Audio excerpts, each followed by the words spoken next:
All the things that I am telling people not to put right now, it was on my CV. You put your IC also ah? Oh my god! Hey guys, welcome to another episode of ClockOut! My name is Eleanor. I'm Najri. I'm Liz. I'm Sam. And I'm Kenny. Today we will be talking about career mistakes we regret, okay? I'm pretty sure that after working for a couple of years and being in the recruitment industry in WOP, we've heard of a lot of career mistakes that other people make or career mistakes that we made, you know, that we realize like, oh my god, I shouldn't have done that, you know, like what was I even thinking? Maybe that's why I didn't get the job, you know? First of all, let's just touch on the obvious part. If you want to apply to a job, you want to get a job, you need a CV, right? Curriculum vitae! That was on my CV, okay? Like as if the employer is not gonna know what is this, a plane ticket, is it? No lah, I didn't know it's a CV. What was I even thinking? Need to write one ah? No. Because I didn't write. The point here is you must write instead. Yes, I didn't write. Clearly, it's still on Sam's. No, I didn't put it. That's why I don't know you have to put or not. Okay, then you're the smart one lah. I mean, I thought I was smart, so I'm like, okay, I'm gonna make a CV, I'm gonna Google CV, curriculum vitae example. And all the examples I saw had curriculum vitae. And then I thought I want to make it big, let people see. And I slapped it on it with my picture there and everything, and I sent it out. And then nobody came back to me. And you wonder why. Yeah. I think nothing tops a really ugly CV. Like my CV was probably the ugliest of all. I didn't even Google how to do a CV, okay? Like how to write a CV. I just went on Microsoft Word. I wrote a table. I create table. Table. I created table. You know, like you create Oh, table. makcik, oh. Oh, you think this is a report ah? You send Eleanor report. Dia portfolio. Portfolio shouldn't be that ugly. It was so Not weird. portfolio. What portfolio? It was black and white. You know, I had a box for my picture, my passport picture, and then the next to it, name Yu Huan. That's my full name, by the way. I just disclosed my name, and then like my date of birth, my race. Those all the things that I am telling people not to put right now. It was on my CV. You put your IC also ah? Oh my god! You did! Top tip, don't put your IC in your CV, it's dangerous and it's not needed. They'll ask for it if they need it. Yes, and don't put your full address as well. They're not gonna go to your house and ask you, hey, can you work here? No, they're not gonna do that. Okay? I still have it. Just put, if you're living in PJ, right? Just put Petaling Jaya, Selangor. That's it. The reason why they want your address is so that they know where you're currently living. No, you're applying to the one in Klang. Maybe they might shortlist people who are living in Klang. For me, the design of my CV was sort of important, but it really depends on your job. If you're not in a creative field, it really doesn't matter. But oh my god, when my friend introduced to me Canva, my CV went from a 0 to 100. Yes, canva.com. Yes. CANVA.com. You're welcome. And if you don't know already, actually, Microsoft Word also have templates for CV, for your resumes. Well, one thing I'll say, people who use templates, please change the things in Oh there. my goodness, So it's like job title, put in your job description. So some people change marketing executive, put in your job description and they just leave it there. Oh my god. Please double, triple check because it can make or break your job application. Please change the lorem ipsum. Oh my gosh, yeah. Goodness. On that note, right, like I did put like unrelated achievement in my in my CV before. I guess like unrelated achievement is an understatement lah. Like you get nominated to a prom night. When you're a fresh grad, you think like, oh, you know, it's a big deal. Cause like prom night, probably like only 12 girls get nominated out of like thousands of students in the school. You thought it was a big deal and then you thought you could go on your CV, but Unless you're applying to a modeling agency. That doesn't apply. Nominated, not even win. Yeah. Not even win. I wanted to say that. Please lah. I mean, probably like we all come from different backgrounds of like from our experience, we don't have any like employers looking Nobody's into like all the CJ and Yeah, stuff. really. What you can do is literally the relevant ones. List it down in your CV, like under your achievements. President of Monash Club or something like that. And if you can explain what you did, like what you achieved or what you learned from doing it, that's relevant to internship or a new job that you're applying to, then yeah. Because if you don't have any work experience, That's your own That's- experience. that's your only experience. Okay, so let's say when you're writing your short summary on your CV, so like do you all like write all these fancy things? What would you all write there on actually? Because I'll tell you what, you know when I signed up as a job seeker award, right? There's this section where they ask you to write a short summary. Do you know what my short summary is? What? N/A. I kid. I kid you not. I got that job. Till this very day. But no, It's not good. I'm kidding. I'm kidding. I mean, it's not a good thing to do. Don't do that. But anyway, on that note, please don't leave your short summary blank. But at the same time, it's better you put NA than you go and put I want job. Or That's true. Something Oh, yeah, oh my like gosh. something like please. Honestly, don't do it's the that. same. Yeah, it's I about would same not level look lah. at an NA, nor would I look at I want a job. No. I want job. Oh, PM. Oh my god. That tops it Oh now. my Please don't put PM, huh? If you want a job, you put why you're suitable for a job, why you're employable. Putting like the generic ones like Hard worker. I'm a hard Oh my god. I'm a fast learner. I I'm work fast under learner. pressure. You think what you diamond ah? Carbon diamond. Jadi. Never mind. That's so funny. I'm a team player. They are very generic. You probably saw it on other like sample CVs. That's why you put it on yours.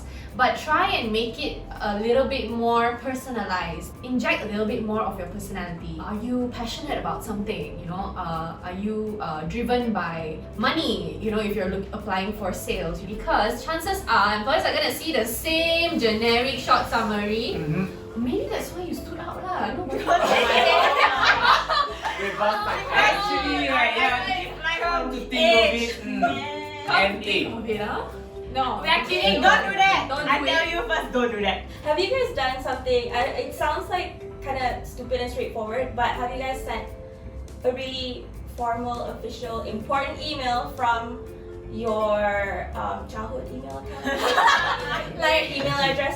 like sexybaby@gmail.com. That was your childhood email. No, mine was Scandalous. no, that was not. But seriously though, like why you should not use your spam account, right? It's not just because like you know the email address is unprofessional or stuff. If you're using the email address that even looks professional as a spam account that you use to sign up for things, you know, like you want to get like free vouchers and stuff like that, and you don't really check that account, right? If you get new emails from employers that you're applying to, it's going to be buried in all the promotional emails. And if you get a job offer, you wouldn't even know. And then you check again next month and you think about all the offers that you couldn't. Exactly. So when you guys first started applying to jobs, how did you guys go about the salary thing? When you're a fresh grad, especially, or when you applying to a first full-time job, you probably may feel a bit inferior when it comes to the salary. Or some people, they just, you know, straightforward, I want this much. Straight away put on their CV. Expected salary, this. I would say for salary, definitely don't talk about it until the employer talks about it. It might turn people off. Some employers may be okay with it, but most employers are not. Yeah. It's like you Yeah. want to work here just because you want the money, not because Exactly. you want to contribute to the I mean, company. obviously that's one of the main reasons, right? But you don't want to come across that way. Yeah. You want to come across genuinely. But when should you start talking about it? What if they never bring it up? Yeah. They That- will bring it That up. has happened to me, but then it was like way back lah, masa I was doing retail dulu. They were just like, okay, you're hired, come tomorrow. So I came and I realized it was just really, really low. I was just like, Oh wait, you Oh, never no. talked about it no. and you came, so you didn't even know your No, salary. I was stupid. I was baru pas SPM. I quit the next day. Oh! I felt scammed because there was like no paperwork. Okay, Maybe that's why they Yeah. didn't tell you the salary. Yeah. Because they know it's Yeah. Probably, but in that case, like if they offer you already, then you ask lah. If they didn't bring it up, then you ask lah. What about the salary? Then they will talk about it. If they ask you what is your expected salary, what do you say? This guy is like basic to job searching 101. Make sure that you know for that position what's like the average rate you're gonna get, and then like let's say try to bump it up a bit higher because they'll probably try to negotiate down. Yeah. And if it's a bit higher, you can get what you want. Yeah. Maybe if you're lucky enough, you get higher. Woo! Yeah, and don't go in without doing any research. Mhm. Really, and you just like accept whatever they offer you, and then after that, the next day you realize your friend is doing the same job as you but earning higher, and then you're like, damn, I got scammed. But to be fair, usually for internships, I don't think employers would ask what's your expected salary. Usually they will only ask expected salary when it's a full-time job. Yeah. It's a permanent job. Then yes. A lot of times, like job seekers, they when they apply to job, mainly what they look at is the salary and how much they're given, right? But sometimes they forget to look into like other important details, especially when it comes to employee benefits. Yeah. Like, Oh my God, yes. there are so many different employee benefits from so many different companies. Sometimes you just make the mistake of like being so blinded by just looking at the figure. Yeah. You don't really look into like all the other things like medical lah, whatever lah. Sometimes like other companies might pay like 100 or 200 ringgit more, but then their benefits are like. Unless you're earning like a really big amount of money in the first place, you don't actually think that like things like medical insurance, like glasses, dental, glasses, or even like simple things like free parking. Yes. Or like Oh my God. Oh my, parking in KL is crazy. Even if you park by the roadside, 10 ringgit a day possible. You know, as well as you park by the roadside and it's illegal parking. Oh my god, Saman. you think like these are very very small things, but like one saman, right, 50 bucks, Yeah, 100 it's bucks. a lot. One time you kena gone. Let's say you have a offer that has a actually slightly lower salary. Take a look at the benefits. Yeah. Sometimes the value that you get from that actually covers. Or even more. Yeah, exactly. Some things are monthly, some things are like quarterly. You just need to rearrange. I'm not good at math, but I know it's worth it. You just think that maybe all companies provide the same benefits, but that's- no. Yeah, I take it for granted. And I was like, medical, of course lah. Yeah.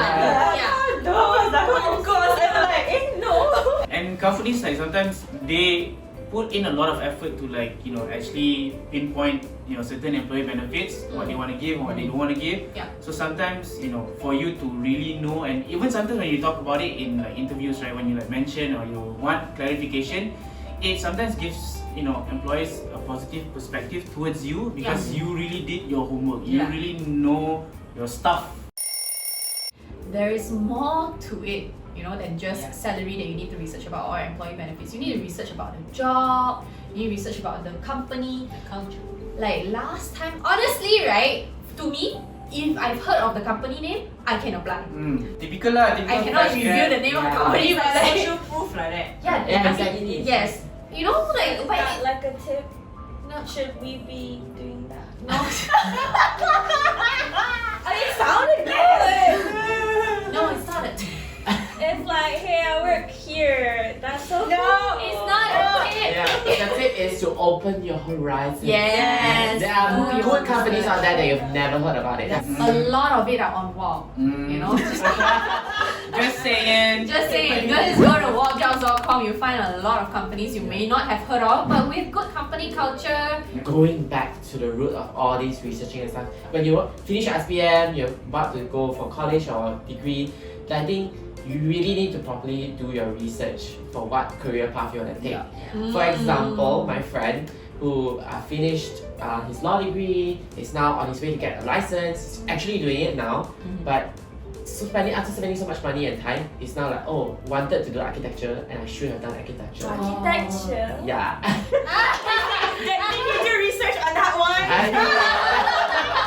because Liz used to be in architecture. Yeah. Maybe it's not for you, but it could be for For other someone people. else. Yeah, definitely. And I think we're always blinded by the fact that we only know these big careers like architect, lawyer, engineer. It's like you don't really think of paths outside your comfort zone. Yeah. And if you really have an interest, go and research and see if it's actually practical for Yeah. you and really do it. Because once you pass a certain threshold, some careers you cannot go back to. Yeah. It's very difficult. You need to have the money and the time for it. Some things I would say, if let's say you're considering studying something that you're not completely sure about, think about where can this particular course or degree branch out to. What skills do you have? Don't just focus on like what the salary outcome. Don't just think about the highlights from the movie, like, oh, if you're a cool lawyer, you're gonna be like, I object, saya berbantah. You don't do that every day. No. Like, you get buried in paperwork every single Yes. day. It's not as fun. It's like, if you can really just ask opinion, go and ask people who are older than your cousins maybe or friends that are working, they can actually give you more practical insights. You know what's like also helpful that I found? Just go on like YouTube Oh my god, yeah. and just see Yes. see all these Everything's- people share their experiences. Sometimes they have like a day in the life of, you know, Yeah, it's very interesting too. Everything's available online. Yeah. Even like on the job ad itself, right? The main thing that you can do is to actually read carefully the job descriptions and understand and like really know lah. Do you actually know how to do this? Do you actually know how to do that? Yeah. Don't just simply apply to jobs that you feel like you can do, Yeah. but you don't have the skills at all. Or And then that's- cover it up Yeah. by saying Yeah. you're willing to learn. Yeah. Yeah. No. Unless you're like applying for an internship, don't expect people to teach you on the job because Yeah. they want you to do the job when you're there. That's right. Our intern, who's actually here in the crew, so she shared this story with me when I was interviewing her. She actually went to WAP's first career fair, and I was like thinking, how old is she? You know, she's not that old, and she actually went to our career fair like right after SPM or something like that. Whoa! I was like, why? She actually said that she wants to find out what she wants to do, or find out what she doesn't want to do. Wow. Yeah. Smart. Yeah, right? Job fairs don't require you to be of certain age or stuff like that. That's true. Yeah, Oh my gosh. so just go to some career fair when it's allowed again. Explore, see what the jobs out there are like. You're meeting the hiring managers straight, Yeah. you know, straight away, and you get exposed to this early is good. Yeah. Just because you have a job doesn't mean you can't go for job interviews. Meaning that you go for job interviews to learn what other people are hiring for, and then you pick up that skill. Ah. You pick up that skill, That's and then smart. That's Yeah, smart. that's smart. That's research on another level. Yeah. pick up that skill. You Very actually like know you what's learn. in demand. Yeah, but Correct. make sure Yeah. your current employer don't know. Hush, hush. Ah, Hush, hush. So we've reached the end of the episode.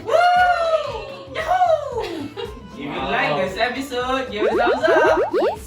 Comment down below and let us know what are your career mistakes that you regret. And subscribe to our YouTube channel, ClockOut by Wow. And follow us on all our social media platforms: Facebook, Instagram, LinkedIn, YouTube, Twitter, TikTok, and And- jobs. And until the next episode, we are Clocking out.